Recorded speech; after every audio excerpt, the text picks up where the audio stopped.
श्री सीताराम चंद्राभ्याम नमः। बालकांड 58वां सर्ग।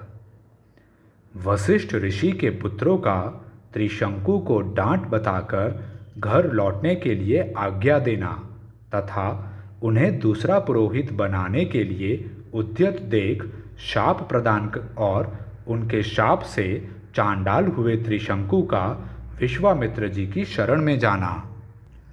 रघुनंदन, राजा त्रिशंकु का यह वचन सुनकर वशिष्ठ मुनि के वे 100 पुत्र कुपित हो उनसे इस प्रकार बोले।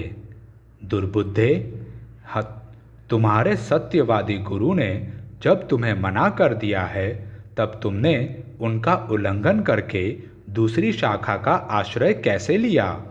समस्त इक्ष्वाकु वंशी क्षत्रियों के लिए पुरोहित वशिष्ठ जी ही परम गति हैं। उनका सत्यवादी महात्मा की बात को कोई अन्यथा नहीं कर सकता। जिस यज्ञ कर्म को उन भगवान वशिष्ठ मुनि ने असंभव बताया है उसे हम लोग कैसे कर सकते हैं? नरश्रेष्ठ, तुम अभी नादान हो, अपने नगर को लौट जाओ। पृथ्वीनाथ, भगवान वशिष्ठ तीनों लोगों का यज्ञ कराने में समर्थ हैं। हम लोग उनका अपमान कैसे कर सकेंगे? गुरुपुत्रों का वह क्रोध युक्त वचन सुनकर राजा त्रिशंकु ने पुनः उनसे इस प्रकार कहा। तपोधनो, भगवान वशिष्ठ ने तो मुझे ठुकरा ही दिया था। आप गुरुपुत्रगण भी मेरी प्रार्थना नहीं स्वीकार कर रहे हैं, अतः आपका कल्याण हो। अब मैं दूसरे किसी की शरण में जाऊंगा।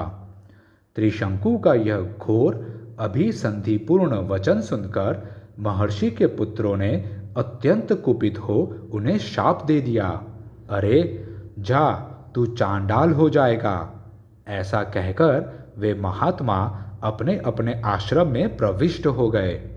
तदंतर रात व्यतीत होते ही राजा त्रिशंकु चांडाल हो गए। उनके शरीर का रंग नीला हो गया, कपड़े भी नीले हो गए, प्रत्येक अंग में रुक्षता आ गई, सिर के बाल छोटे छोटे हो गए, सारे शरीर में चिता की राख सी लिपट गई, विभिन्न अंगों में यथास्थान लोहे के गहने पड़ गए। श्री राम अपने राजा को चांडाल के रूप में देखकर सब मंत्री और पुरवासी जो उनके साथ आए थे उन्हें छोड़कर भाग गए। ककुत्स्थनंदन, वे धीर स्वभाव नरेश दिन रात चिंता की आग में जलने लगे और अकेले ही तपोधन विश्वामित्र की शरण में गए। श्री राम, विश्वामित्र ने देखा राजा का जीवन निष्फल हो गया है। उन्हें चांडाल के रूप में देखकर उन महातेजस्वी परम धर्मात्मा मुनि के हृदय में करुणा भर आई। वे दया से द्रवित होकर भयंकर दिखाई देने वाले राजा त्रिशंकु से इस प्रकार बोले। महाबली राजकुमार, तुम्हारा भला हो। यहाँ किस काम से तुम्हारा आना हुआ है? वीर अयोध्या नरेश, जान पड़ता है तुम शाप से चांडाल भाव को प्राप्त हुए हो। विश्वामित्र की बात सुनकर चांडाल भाव को प्राप्त हुए और वाणी के तात्पर्य को समझने वाले राजा त्रिशंकु ने हाथ जोड़कर वाक्यार्थ कोविद विश्वामित्र मुनि से इस प्रकार कहा। महर्षि, मुझे गुरु तथा गुरुपुत्रों ने ठुकरा दिया। मैं जिस मनोअभिष्ट वस्तु को पाना चाहता था उसे न पाकर इच्छा के विपरीत अनर्थ का भागी हो गया।